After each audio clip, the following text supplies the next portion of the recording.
मई 1998 की वो तारीख जब 3:45 पर राजस्थान के पोखरण में एक जोरदार धमाका होता है। रेत के गुबार के बीच भारत खुद को परमाणु संपन्न राष्ट्र घोषित कर न्यूक्लियर वेपन वाला दुनिया का छठा देश बन जाता है। इस मिशन के सफल होते ही पोखरण क्षेत्र गगनभेदी नारा भारत माता की जय से गुंजायमान हो जाता है। इसके साथ ही दिल्ली में बैठे तत्कालीन प्रधानमंत्री अटल बिहारी वाजपेयी जोशीले स्वर में भारत की इस उपलब्धि का औपचारिक तौर पर ऐलान करते हैं। Today at 15:45 hours, India conducted 3 underground nuclear tests in the Pokhran Lake. आपको बता दें कि परमाणु संपन्न राष्ट्र बनने की नींव साल 1954 में रखी गई, जब भारत में डिपार्टमेंट ऑफ एनर्जी का गठन हुआ। इसी के साथ भारत ने परमाणु शक्ति बनने की दिशा में अपने कदम बढ़ाए और वैश्विक पटल पर तमाम विरोधों का सामना करते हुए अपने अदम्य साहस का परिचय दिया। इस शक्ति परीक्षण की पटकथा लिखी गई साल 1995 में, जब तत्कालीन प्रधानमंत्री पीवी नरसिम्हा राव ने दिसंबर 1995 में परमाणु परीक्षण करने की तैयारी की अनुमति दी। हालांकि तार्किक और राजनीतिक कारणों ने परीक्षणों को और आगे बढ़ा दिया। देश में बदलते राजनीतिक समीकरण के बीच साल 1998 में अटल बिहारी वाजपेयी के नेतृत्व में एनडीए सरकार का गठन हुआ, जिसने सरकार बनने के महज 2 महीने बाद ही परमाणु परीक्षण कर दुनिया को अपनी शक्ति का परिचय दिया। इस मिशन को बेहद गोपनीय अंदाज में अंजाम दिया गया। ऐसा कहा जाता है कि शुरुआती दौर में महज 5 लोगों को इस मिशन की जानकारी थी। बाकी किसी को इस बात की कानो कान भनक तक नहीं लगी थी। बार्क यानी भाभा एटॉमिक रिसर्च सेंटर के शीर्ष वैज्ञानिकों को 20 अप्रैल 1998 तक भारत के परमाणु विस्फोट करने के फैसले के बारे में बता दिया गया था। इसके साथ ही उन लोगों ने छोटे छोटे समूह में पोखरण की तरफ जाना शुरू कर दिया। गोपनीयता का यह आलम था कि वैज्ञानिकों के परिवार वालों को यह बताया गया कि वे या तो दिल्ली जा रहे हैं या ऐसी जगह सम्मेलन में भाग लेने जा रहे हैं जहां अगले 20 दिनों तक उनसे फोन से संपर्क नहीं किया जा सकेगा। वहीं मिशन को गुप्त रखने के लिए हर वैज्ञानिक अपना नाम बदल कर यात्रा कर रहे थे।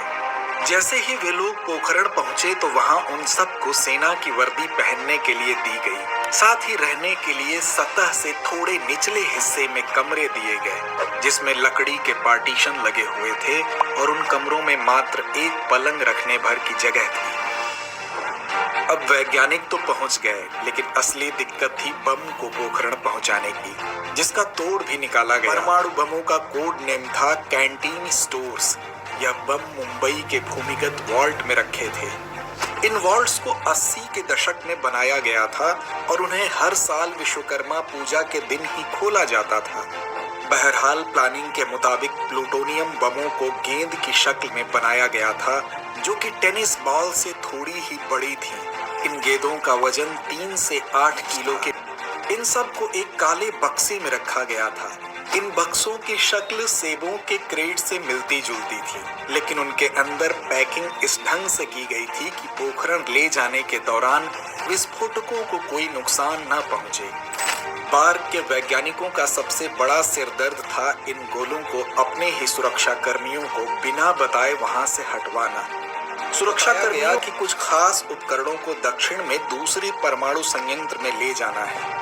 इसके लिए रात में विशेष गेट से ट्रकों का एक काफिला आएगा, जिसके बाद उन्हें एयरपोर्ट पहुंचाया गया और बड़ी ही सहजता से विमान AN-32 में इन बमों को रखकर जैसलमेर तक पहुंचाया गया, जिसके बाद बिना किसी तामझाम के इन्हें पोखरण ले जाया गया।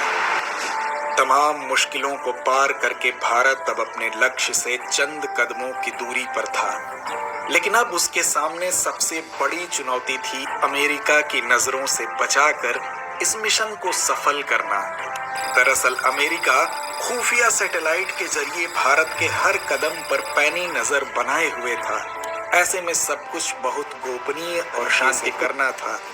इसलिए रात के अंधेरे में वैज्ञानिक काम करते थे और दिन के उजालों में निगरानी रखी जाती थी। इसके साथ ही दिन आया 11 मई का।